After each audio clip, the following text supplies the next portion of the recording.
Hello, everybody, and welcome to the panel. Can immersive art save planet Earth? It's a bit of a provocative question, but I'm Dax Dasilva, founder of Age of Union. We're a conservation organization that also loves art and storytelling and the potential of art and storytelling to reach new people, because we must save planet Earth and we must use all of our talents to come together and be able to do that. I'm joined today by an incredible conservation leader and artists that have worked with me on Black Hole Experience, which is here at the expo. If you haven't caught Black Hole Experience, it's at the end of the hall, and it is a season. We're just starting season 2 of the Black Hole. It's an incredible immersive experience that connects us with the oneness of nature, the interconnectedness of nature. So, I'm gonna let everybody introduce themselves, and then we'll go into how art and storytelling can help us with this conservation and climate change fight that we're in, and how artists can really be a part of that mission. So I'll start with Wes Sechrest. Please introduce yourself. Thanks everyone for coming here. I'm Wes Sechrest. I'm the CEO and chair of Rewild. We're an organization that works around the planet with local partners, indigenous peoples, governments, to use nature as a solution to help biodiversity, help climate, and help human well-being. Janicke? Hi, I'm Janicke from Silent Partners Studio. I'm one of the founder of that company, who is a group of designers and producer and creatives that works in the content creation. And throughout the years, we created the imagery for every facet of the entertainment industry, but as well, we participate in immersive experiences and museum experiences, like the Black Hole we did together. And what we aim for at Silent Partners Studio is to be part of a team, find creative solutions, and tailor them for the project or the client or the cause. Hi, my name's Kelly Nunes, multidisciplinary artist, artist behind the Black Hole Experience. Practice focuses on gray areas between generative experiences, interactive experiences, scenography, multimedia. So, for those of you that are maybe less familiar with immersive art, it's a really interesting form of storytelling, and storytelling is something that humans. It's a way to really get through and have that emotional connection around a topic. It comes back to the days of when we were cave people, and we gathered around the campfire and shared stories. And I think art and film, and now digital and physical immersive art installations, all have that ability for us to share a message with society. But also, art helps us take ourselves out of the moment and expand our perspectives, and that's why it's very, very special part of how we can change the world and create impact. So it's a very fertile area for us to expand this environmental message into. As part of this discussion, I'm going to be excited to talk about Age of Union, which is an organization that I started in 2021. We put $40 million across 10 environmental conservation projects around the world. I traveled to all of those, did films on a lot of them. So film and art have both been a big part of our journey. But we're going to be announcing today a strategic partnership with Rewild, which is an incredible organization started by conservation scientists like Wes and Russ Mittermeier and Leonardo DiCaprio, and others that have joined, and we're going to be talking about that partnership, which is so very exciting. And we all believe in storytelling and activations around art and film to really expand the group of people that are engaged and are acting for the planet. It's so critical.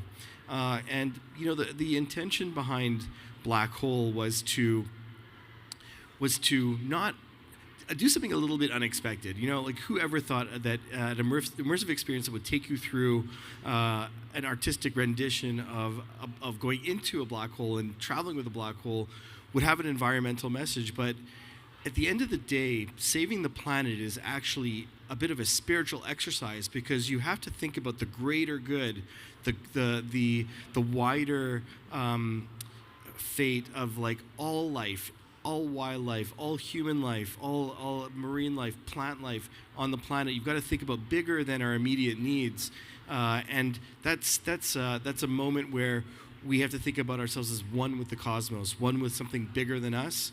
And often humans, because we have such a dominant position on this planet, we think that there's nothing bigger than us, right? And so, what better than a black hole to put us a little bit in our place and and have a moment of humility and have a moment of awe and wonder of like the greater amazingness of creation and nature.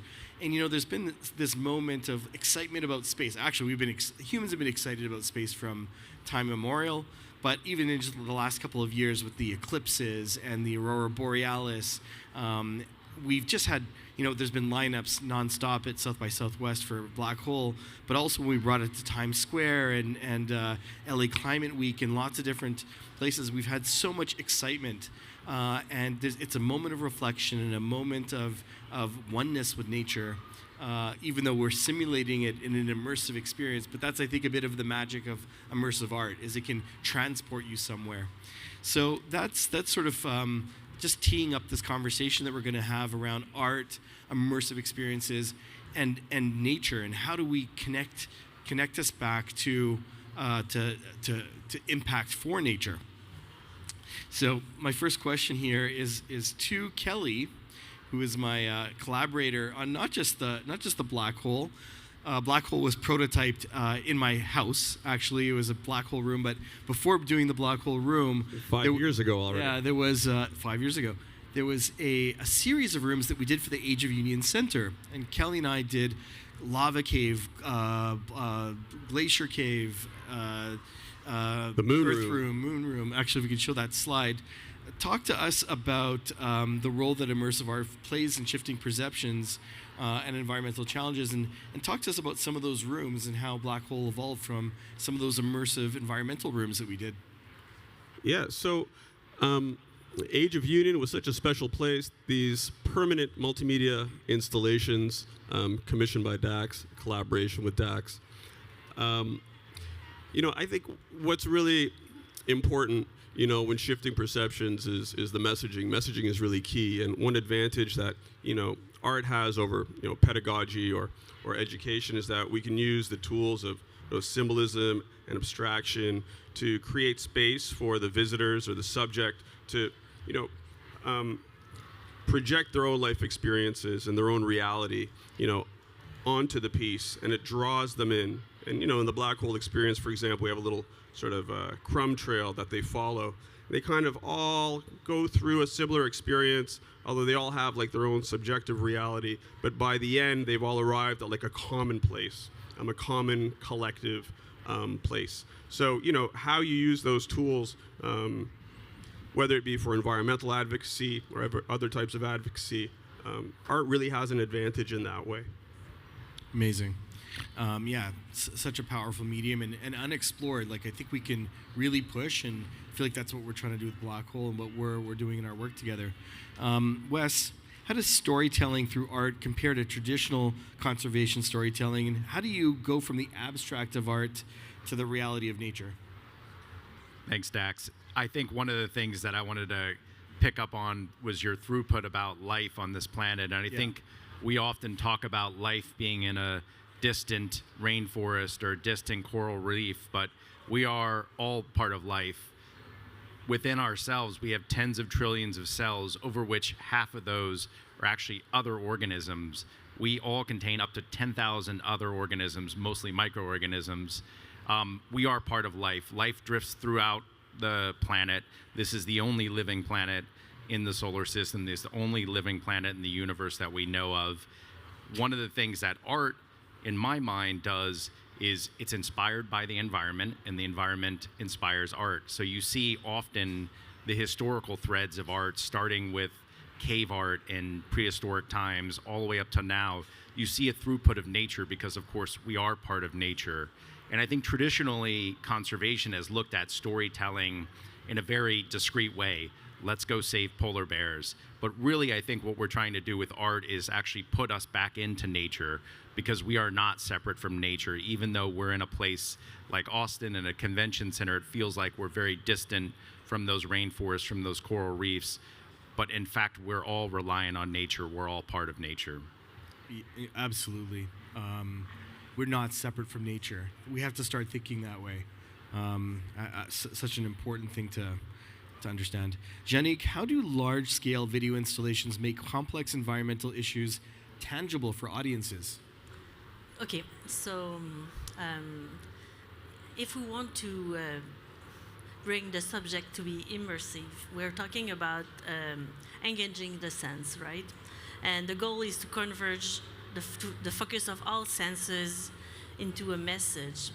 And the finality is to deepen the connection to the subject. So there's many strategies you can take to make the experience tangible and the subject tangible to the audience. And you can either make it tangible like bringing an object in a place, like Olafur Elefson did with the icebergs in the cities, or you can confront the audience with the reality of the cause and showing it as it is, what is the impact, what is the result of a condition. And you can also create an experience that allows a perception and bring the subject on an emotional level. So, but I think this is like the goal. All of this is the goal. And then you need to choose the tools. It's either storytelling, data, technology, all of it. But the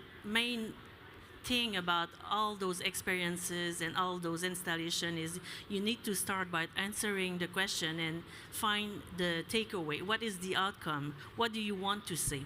Because if you don't answer that question first, you may enter the possibility that the technology or the medium becomes the subject of the experience. And then if that happens, you miss the point and you don't touch the people and you don't engage them in the right,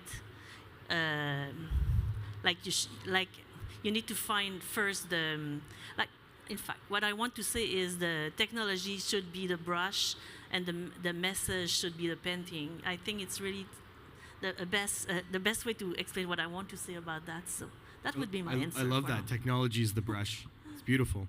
So just to bridge the gap between awareness and action, we've kind of seen how environmental art can evoke strong emotions. I've seen that as people come out of the black hole and feel this connectedness, this oneness, this reflection, this smallness, but also this excitement. But just trying to think about specific strategies that help translate those emotions into real world conservation efforts. I'm going to start with you, Wes. Can you share an example where conservation storytelling directly led to policy change or action, and what made it effective? I think that this is something that we're increasingly using with conservation. One of the greatest stories that I know about was about a decade ago. The government of Jamaica agreed to put a large port within the biggest marine protected area within the Caribbean. That's terrible. No input from the local communities, no input from the environmental sector. This was happening very much in darkness. Over time, people started realizing what was going to happen, which was paving over some of the last known habitat for critically endangered species, like the Jamaica iguana shown here. One of the things we decided to do, even though everyone said this port is going to happen, it's $1.5 billion, there's a huge economic input. The company itself was actually blacklisted by the World Bank. It was a Chinese transshipment port that was going to go in. No input from the communities again. We ended up working with local artists, including Ziggy Marley and others, to actually get a campaign led by Jamaicans, by Jamaica Environment Trust and others, to actually start getting the word out. Once the word got out, we actually ended up getting stories within New York Times, National Geographic, and there was an outcry within the communities, and they felt, for the first time ever, they had their voice heard. And so over the course of a couple of years, there were a huge pressure campaign against the government, and the government quietly pulled out 2 years later, citing environmental concerns. Now, within a couple years ago, that part of Jamaica, which is the Portland Bight Marine Protected Area, was declared a wildlife sanctuary for Jamaican iguanas on Goat Island. So it's quite an incredible way of storytelling. That was not a campaign dumping a bunch of money in there. It was just the storytelling that got us there. It's so. I can relate to one of those stories. I don't know if you have the slide on caught in the corridor, but we did a film. One of our early projects was with Sea Shepherd. 10,000 dolphins were being caught in the French fishing nets off the coast of France because huge trawlers were coming from Asia and from Northern Europe and vacuuming all of the fish, right? And basically the dolphins. And the French people were not, a lot of French folks in Paris were not even aware there were dolphins on their coast until we did the storytelling. But all these dolphins would come closer to the shore because there was no fish left out in the high sea, and there was basically, they would collide with the local French artisanal fishing fleets. And tens of thousands were washing up on shore, whereas this never happened before. We did a film called Caught. It was like the second film that we did with Sea Shepherd, just showing this campaign and showing how Sea Shepherd would bring dead dolphins to the foot of the Eiffel Tower and the National Assembly. And the French people were not even aware. They were, of course, not aware of this issue. But they thought the dolphin was a tropical animal.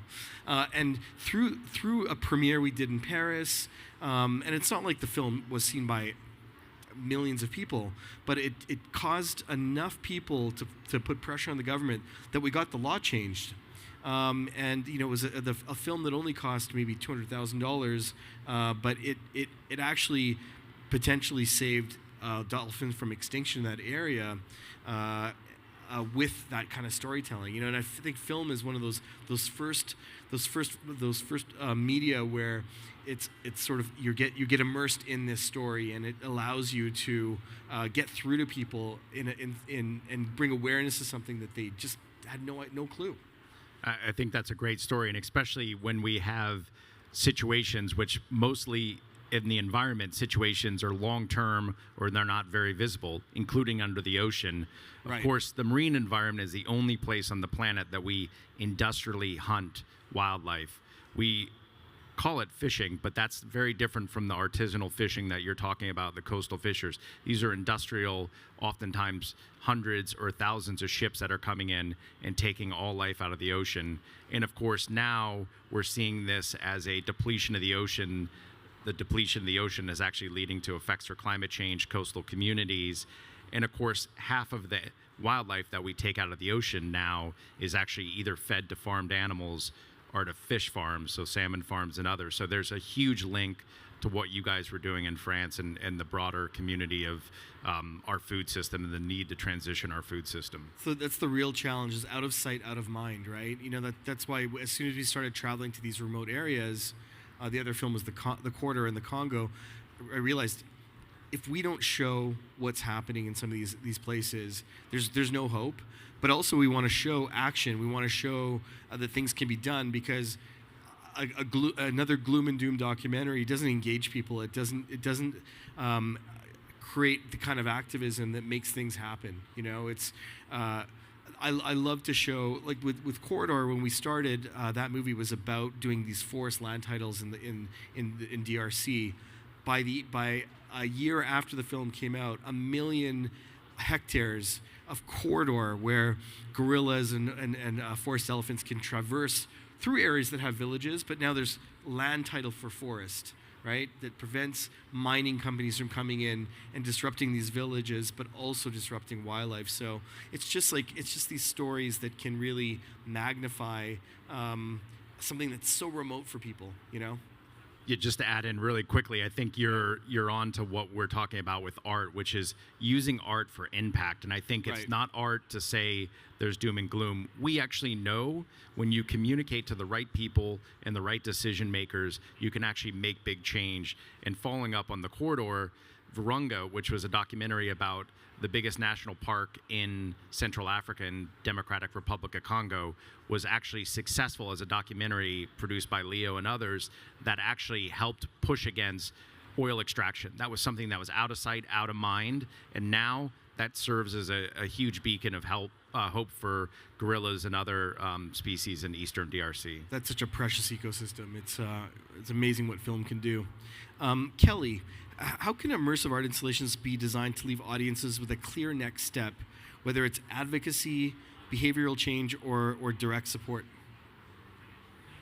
Yeah, so I mean, staying on the topic of film, I think, the original immersive experience, at least of the 20th century, aside from the fireside chats, of our primordial ancestors, it's been really instrumental in, breaking down the walls of bigotry, for example. There's still a lot of work to be done, but, first gay kiss on screen, for example, so 1972 film called Wings, or the first interracial kiss, Sidney Poitier and Catherine Houghton, maybe you remember Guess Who's Coming to Dinner. I don't feel like, it would have been as powerful on television or on your phone, for that matter. I think being in an immersive experience like a cinema where it's completely blacked out, you're really drawn in. People with pre-existing prejudices, let's say, they're disarmed, so to speak. There's a big sound system, there's awesome sound design. And I think, if you can get them with, let's say, for example, we're producing a book. It's going to be like a small booklet after you leave the black hole experience.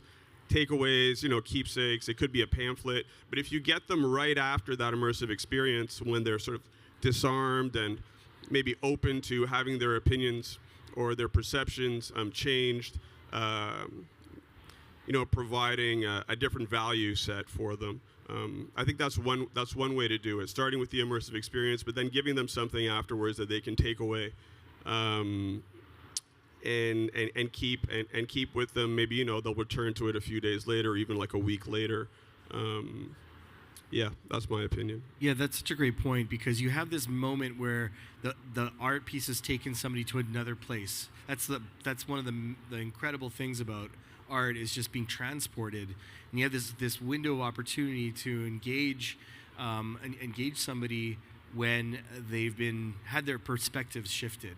It's super powerful, and that's something that there's very few other things that can do that besides art. It's really comes from a higher. It's one of the things that's of beauty that we bring into this world as humans. That it's so special. Janicke, how have your video experiences been used to mobilize communities or inspire on-the-ground action? And what makes an experience truly impactful beyond just visually thinking? I think you need to find a balance in between entertainment and activism, or in between entertainment and the message. And because entertainment is important, it's what makes the subject digestible, accessible, and it allows to captivate the audience enough, in my mind, to let them challenge their perspective or provoke critical thinking, inspire awareness, and even better, action, of course. But if you go too much on one side or the other, it's not as perfect as if you find the right balance. So if you go, you can risk to, if you aesthetize too much the subject, you're gonna dilute the message and its urgency. And if you are too didactorial in showing the message not in a metaphorical way, then you gonna limit the experience, the resonance, and the engagement, because the people will less be connected to their feelings. So this is this is the challenge, but this is a fun thing to do as well, to find a balance. There's an example here of one of our projects that was about the St. Lawrence River in Canada, that we were at the same time showing the beauty of it, the grandness of the territory that it covers, but also talking about biodiversity and other challenges, and that the vastness of the territory, and that the environment was we were bringing those challenges into the experience as well. So at the end, people were able to connect with that river that is so vast that most of the people in the province of Quebec have souvenirs regarding this river. So you can connect your own experience, and you can as well learn about facts and what's there and what are the living, what kind of life is there, and what are the challenges, and how you can connect again and work and live in a way that you can keep that river alive. And so I think so that was the goal. So it's a one project where I think we were like able to find a balance, if we want an example. Yeah, the St. Lawrence River, it's we've done a number of projects at Age of Union over the years, 5 years of doing restoration along its banks and working with Indigenous people, and Nature Conservancy of Canada has been a big part of that.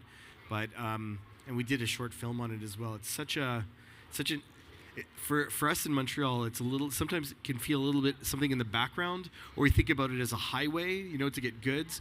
And then when you go out an hour from Montreal, you go out into the some of the floodplains. It looks like the Everglades. It's a very raw landscape, and you've got every species of whale in the St. Lawrence River. I don't think people understand that there's blue whales, and it's such a biodiverse place, but we sometimes see one part of it, and that's why I think sometimes an art piece, an immersive art piece or a film can bring people into falling in love with something that they maybe experienced just one piece of. And even though we're not all sitting on the river, you can experience the river and fall in love with the river and be drawn to the river, right? And then another thing that you said that really resonated with me is, with art, it's, yes, the artist is bringing their intention and they're bringing their own experience and their perspective, but you can never predict what the individual audience member brings to that viewing, right? They bring something of themselves, their own experience of the river in your example. And there's a magic there of like, now the art means something else, right? It means something else personal to them, and that storytelling can drive them into a different engagement than what you ever could imagine, right? There's a ripple effect. So that's also a beautiful outcome. Wes, I wanted to talk about some of the challenges and opportunities around conservation storytelling. What are some of the misconceptions or some of the things the barriers that you can run into when using storytelling to create impact for conservation? Yeah, I think again, it's that there's a certain way to tell stories. I think there's, in our mind, every piece of art, whether or not it's music, whether or not it's interactive, immersive art, whether or not it's photographs, can actually tell a story. At Rewild, we have a campaign with local organizations all around the world called the Search for Lost Species. So it's a campaign of hope.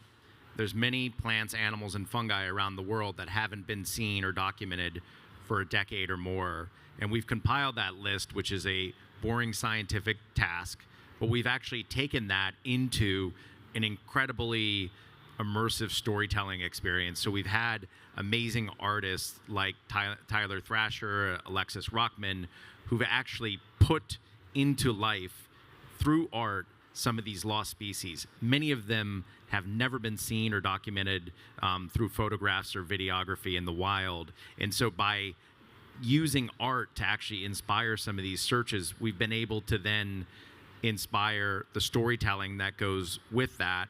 We've gotten funding for local communities and scientists to go out and search for species. One of the coolest stories ever, which was the rediscovery of Wallace's giant bee. So you'll see the painting of Wallace's giant bee, and then this is an actual photograph in the lower left. That is the world's largest bee. Was not documented for decades. Team went out, looked for it in Indonesia, and was able to rediscover that. And the story was heard around the world. It had billions of media impressions. And then that led to the government and communities wanting to not only protect the lowland rainforest that species exists in, but also pulling out these lesser known species that people don't know. Most people think bees are one thing, the honeybees we look at, but there are thousands of species around the world, many different. These are actually solitary bees that dwell in the holes of trees, and they're very particular to certain types of cavities within these trees. That's pretty amazing. Great application of storytelling. I wanted to just step back and talk a little bit about our partnership. Talking about impact, always have admired Rewild's work long before I started Age of Union. I think we immediately connected because we believe in those grassroots projects that are locally and indigenous-led, that have real scientific value, but are really creating real change. That if somebody saw that project, they'd be like, "Oh, things can be done," in the environment. We also connect because we're believers in film and art and all these other mediums to bring more people into the conversation. And so I'm really excited. We'll be doing a press release tomorrow, but we're sort of announcing this strategic partnership here because, ultimately, my belief is, nonprofits can tend to sort of be like, this is my corner, this is your corner, but this is our planet. We can do so much more by joining forces and magnifying and multiplying and not recreating what each other does, but working together and doing something at a bigger scale for what is our common foundation, our common mother here on the planet. So maybe just talk to me about, what do you see as the potential for partnering with Age of Union, but also just, how can we all get involved and join forces in a broader way as well? No, thanks. And this is actually an amazing moment in conservation. Just to give a brief background of Rewild. So Rewild is actually the merging of two different organizations together. So it's 40 years of history combined to create this entity, which is really a vehicle for conservation for people on the front lines. So our brand, in fact, represents our partners on the front lines, the indigenous peoples, the local communities, the governments, the NGOs that are actually on the front lines making change. We know conservation works. In fact, we published a paper a year ago that showed for the first time ever that conservation action, no matter what it is, whether or not it's protecting rainforests, restoring mangroves, actually works. What we need to do is scale up. And so Rewild as a brand is a unifying feature. So the way that we work is we have a core set of donors that funds all of our administrative and operation costs, and that allows us to scale up conservation in a way that hasn't been done before. And that's unifying because it's not about a brand, it's not about an ego, it's about the impact. And one of the things that's quite amazing is a few years ago when I read about the work that Dax was doing, he actually also wrote a book called Age of Union, and one of my colleagues said, you have to read this book. It sounds like it was written by someone at Rewild. And the fact is, as Dax says, we are all aligned and united in this. And Dax is literally one of the most important philanthropists on this planet for conservation. By coming together with Age of Union and Rewild, we're going to actually show that joining forces is the most important thing we can do in conservation. Because it's not that we lack the willpower or the knowledge to actually get things done. We can save the planet. We know that. And then we also know that the fact is every civilization in the history of this planet has collapsed in part or fully due to what we've done to the environment. Right. Now we're doing that at a global scale. So it is a matter of national security. It's a matter of global security. And for us, I think unifying together is actually a really powerful force. We're hoping that other people can come together and join us as well. Yeah, it's thank you for that, Wes. It's an absolutely, it's an important moment that we unify, right? We can all be in our own circles, make impact, but there is so much more potential to do something in alignment. And I think that there are so many facets too, right? The conservation stuff absolutely works. I see it, when I go to the projects. But there's all these other areas where we can bring in more people, like the storytelling.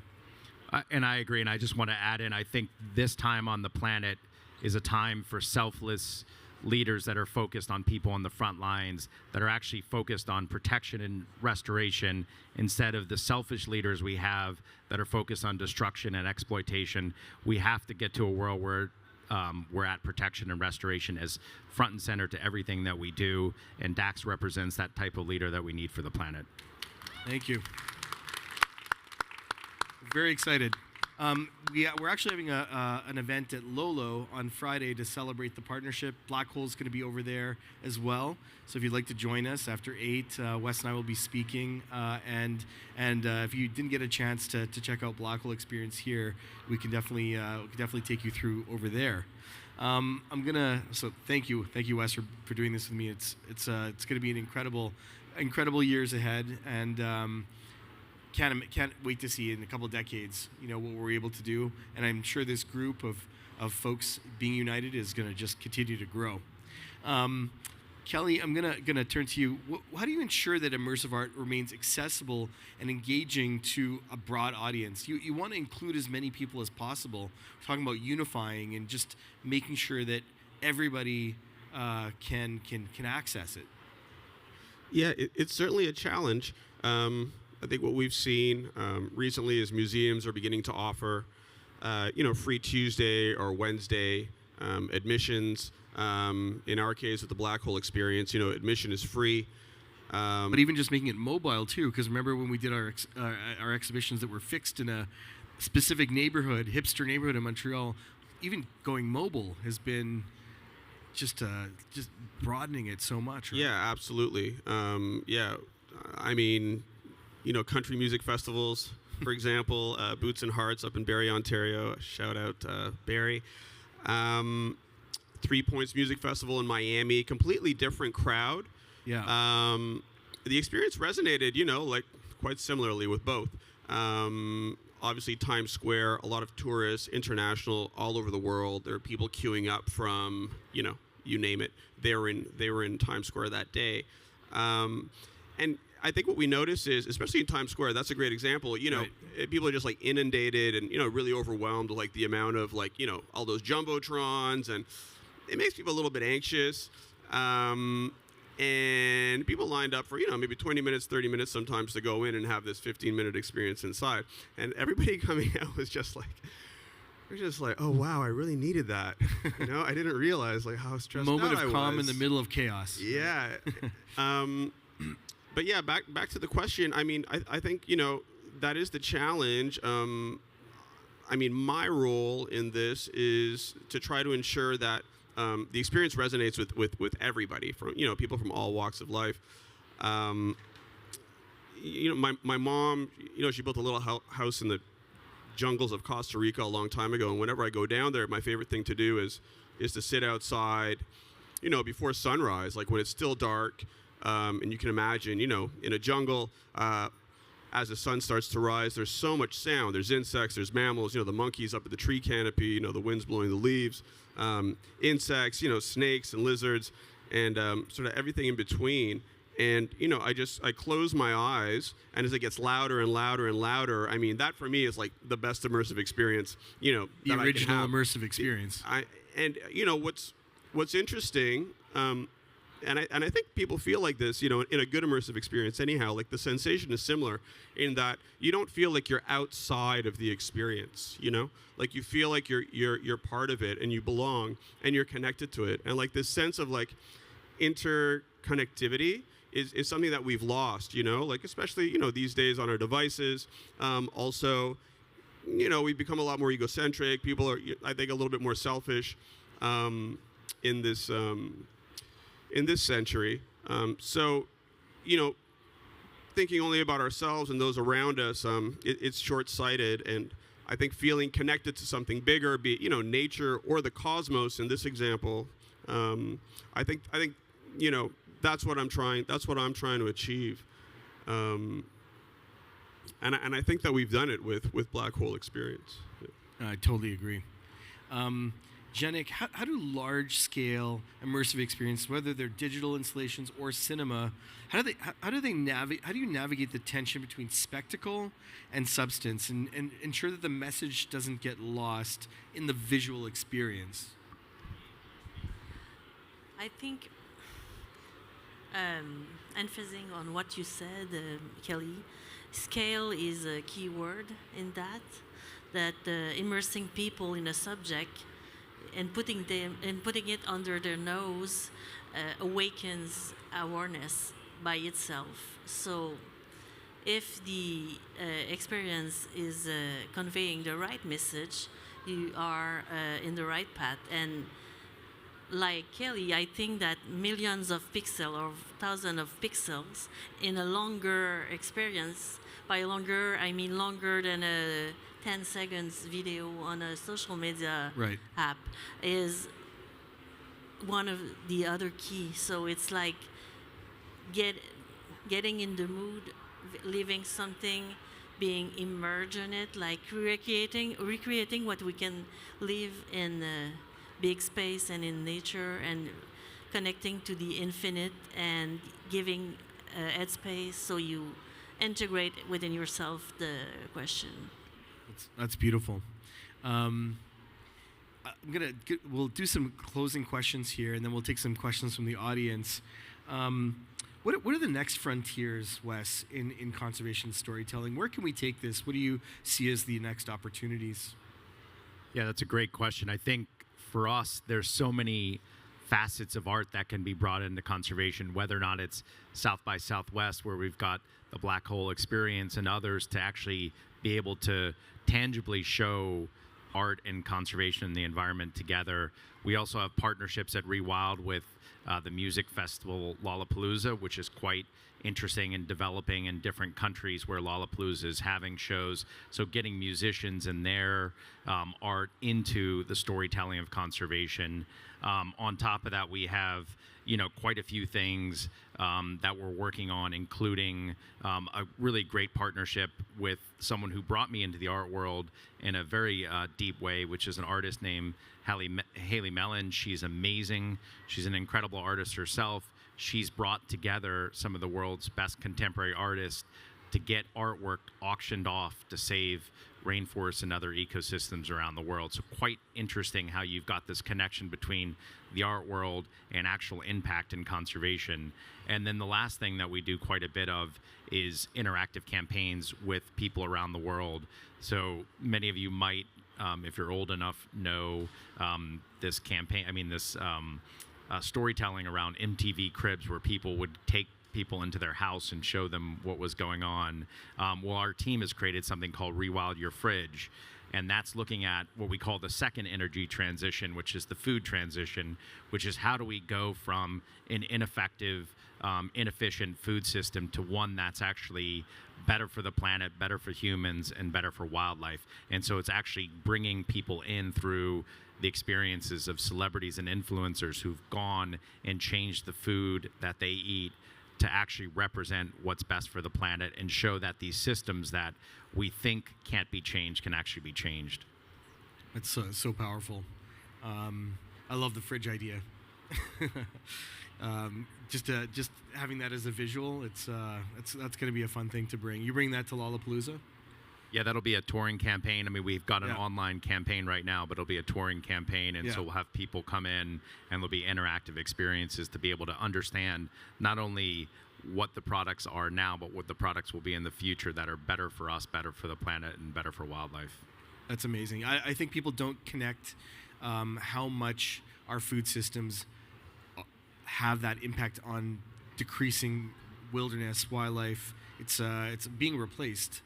All of that's being replaced in huge numbers by ranches, and it's maybe share a little bit on why it's important to do this storytelling.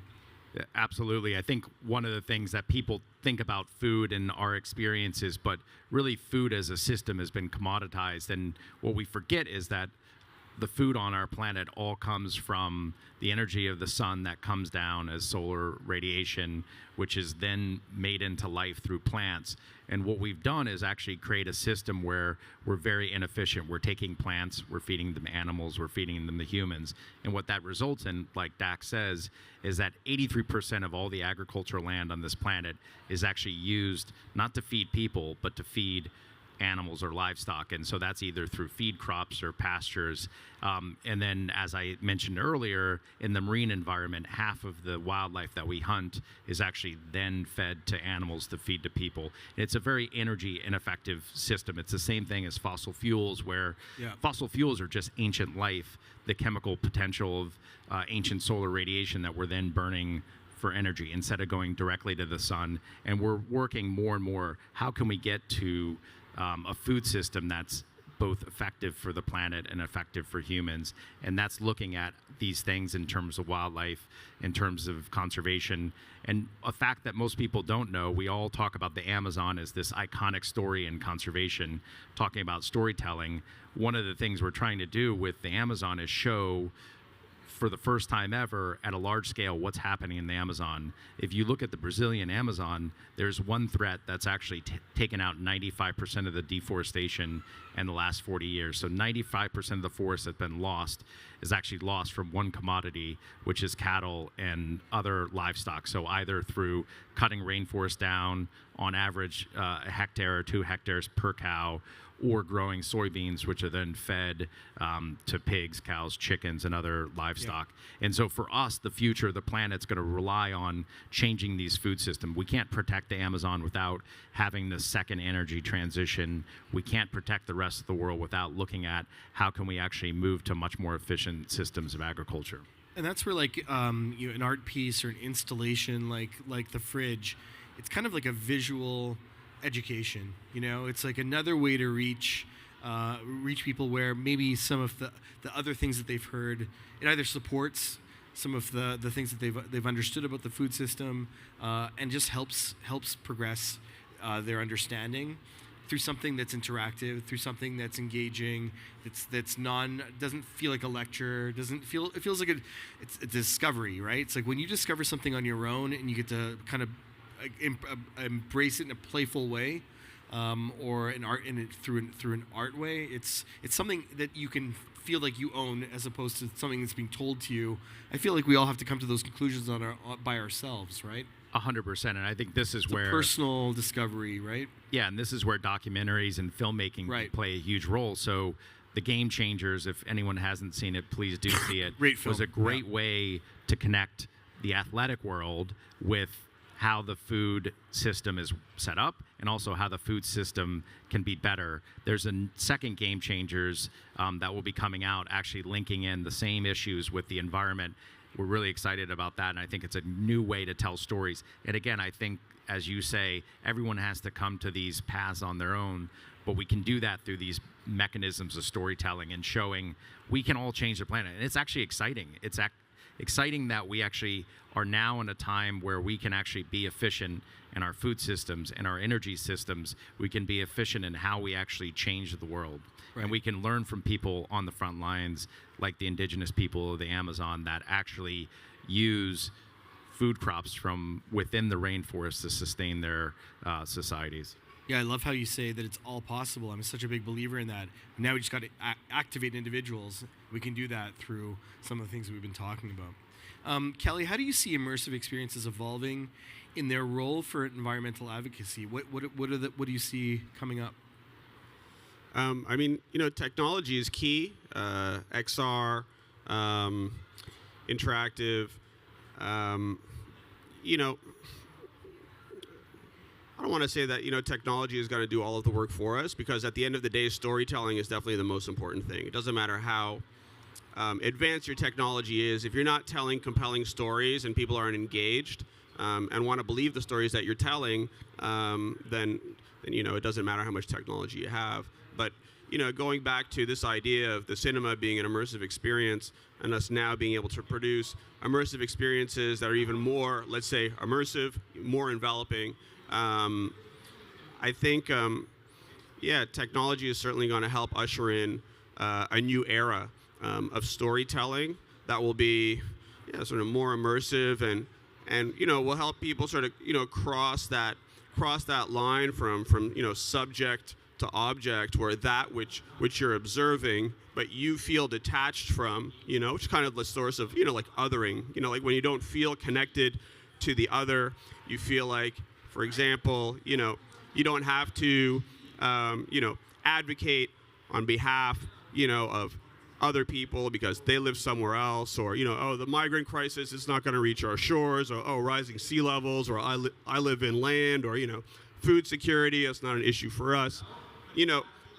This type of mentality, I think that's what we really need to overcome. And again, immersive experiences, it can make you feel connected to everything, And I think that's key moving forward, to use immersive experiences and that technology to try to sort of mitigate, like this actual rise, in othering. I mentioned bigotry before. I feel like, prejudice, like it's all connected, in order to, get people to become, more active, more engaged, and more aware, of what's happening in the environment.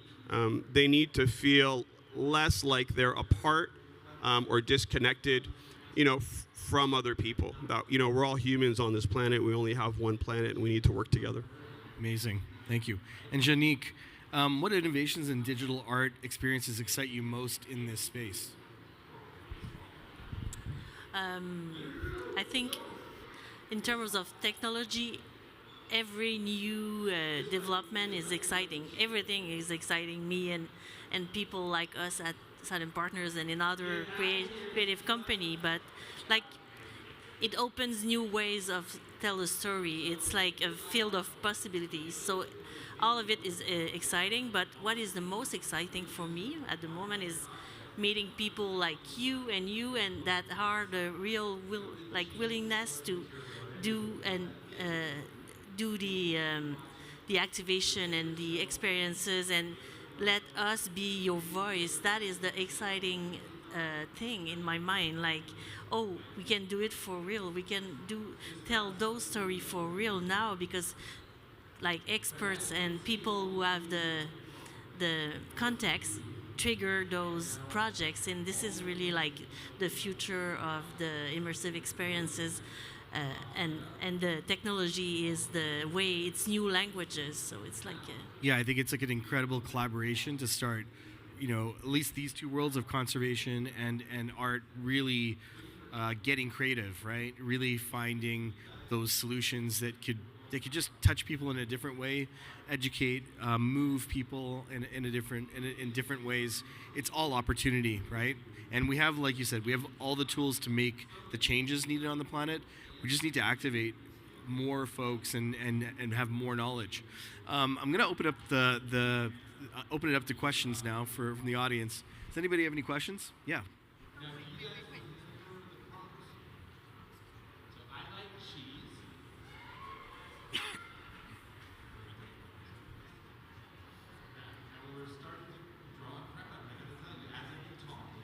Yes. Stand on my tiptoes. Hi, I'm Kelly from the UK.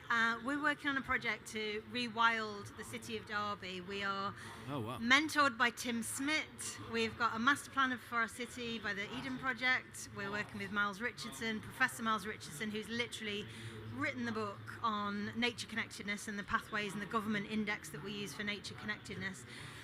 And it feels very grassroots, it feels very positive. We've got actual land that we're changing. We've got community gardens. We've got all sorts of things going on for nature and habitats. And yet still, from this place, there are organisations, councils, developers, landowners that we can't seem to activate from a place of hope and from a place of positive leadership and positive action. And I wondered if you could give us any pearls of wisdom to help us keep pushing this incredible rewilding of an entire city forward from your experiences. What a beautiful project. Any advice? Yeah, I think that's amazing. One of the things that we often say is that in cities we're disconnected from nature, and we see even here in Texas, cities like Houston, which have suffered very huge floods, because they were historically on wetlands that had been destroyed. Those natural systems were actually resilient to storms. We see this with other cities where, especially you look at the US, the difference between neighborhoods that are wealthy versus neighborhoods that are underprivileged is huge, and most relevant is actually the lack of tree cover and vegetation, and that can result in a huge temperature difference of 25 degrees Fahrenheit or more between these places in the city that actually have trees and other vegetation and ones that are just cement and factories. And so from a nature-based solution, I think one of the things that we see with a lot of the restoration and rewilding efforts in cities is it actually saves people money within the cities. So there's efforts to look at things like stormwater catchment and reducing heat during the summer, and all of those things add up to huge savings for a city. Pocketbook issues, yeah. Expose folks to some of those realities or those advantages. I love that. Any other questions? Hi, my name is Caitlin, and I worked for several years with an organization that would leverage data from conservation organizations for storytelling purposes, so to educate the broader public about the work that the conservationists are actually doing. And so when it comes to storytelling, there are obviously so many stories that you can tell. There are so many topics that demand more attention from the public. How do you choose which stories to focus on in your campaigns, and also how do you make sure that those campaigns are then giving back to the grassroots organizations doing the work? I'll jump in a little bit on this one. So we chose our first 10 projects. When we selected projects, we chose them because we wanted to show different ecosystems. Like our 10 projects are on all different continents and a lot of different types of like marine ecosystems or forest or temperate forest versus tropical. But I think one of the key elements as well was the change makers that were at the heart of those projects. That those people were so relatable to me. I just felt like everybody could be so inspired that that when they saw the power one individual can make, that more than anything could create an activation in a person, just to see that power of the individual. One example that I love to give is Suzanne Lacan-Baptiste. She grew up on the Matura Beach in Trinidad and would see these mothers, these leatherback turtle mothers, the size of a small Kia, right, come up and give birth to 50 to 100 eggs, and then return to the ocean, and then you'd have all of these these baby fledgling turtles go back into the ocean. It was very mysterious and very sort of mystical thing that would happen in nesting season. As she got older, she saw poachers come in from the local villages, and it became a graveyard for these mothers and all the eggs stolen. And she started to fist fight people on the beach, and she's like, this is not happening. And over time, she changed this situation from a graveyard to a maternity ward. She became social services for this town, this village, and a lot of those young men that were doing the poaching are now part of her ranger team, and she's created a whole industry around the safeguarding of these turtles and experiences that you can go on the beach with a red headlamp that doesn't bother the mothers and witness this incredible happening where you have this 100-million-year-old species, a species that was literally the contemporary of the Tyrannosaurus Rex, that's going to make it, if they can just make it over this hump of us just, disrupting and destroying like they have on many other islands where now leatherback turtles are basically now extinct because of this one woman. Leatherback turtles in 5,000 to 6,000 of these mothers nest. We have to tell this story. And it's because of people. Obviously animals are very charismatic, and we love to learn about them. We love to see about them. But it's those human stories that inspire us to think about what can I do in my own capacity. Maybe it's something I do in my local community or even in my own home. And once you're on that path, it can be greater and greater. Other great examples. I've spent time with Jane Goodall. An individual that's made such a big impact. These are big names, but I mean, I think it's sometimes it's that human story that makes all the difference. Any other examples? No, that's great. And I think coming back to, telling the story and getting the resources, whether or not they're monetary, whether or not they're communication resources, relies on having people tell the story. Chief Raoni of the Kayapo tribe in Brazil has been iconic. He's been pushing for rainforest conservation since the early 70s. He's now leading that movement. Before his efforts, there were never indigenous rights to lands in Brazil. He actually helped create laws that changed that. And now what we're doing is obviously getting more resources to him and his community to help protect their area. And you can see from space the territory is protected from encroachment from cattle farmers. Amazing. Well, that's all the time that we have today. Thank you, audience, for being with us. Thank you, Kelly. Thank you, Janicke. Thank you, Wes. Please visit Black Hole. We're at the other end of the expo hall, and I'm not sure when the expo hall ends today, but please check it out. And if you'd like to join us and celebrate the Rewild Age of Union partnership, we'll be at Lolo on Friday evening, where we'll be talking. You can chat with us, and as well, you can experience the Black Hole both Friday and Saturday. It will be out at Lolo here in Austin, beautiful Austin, Texas. Thanks, everybody. Thank you.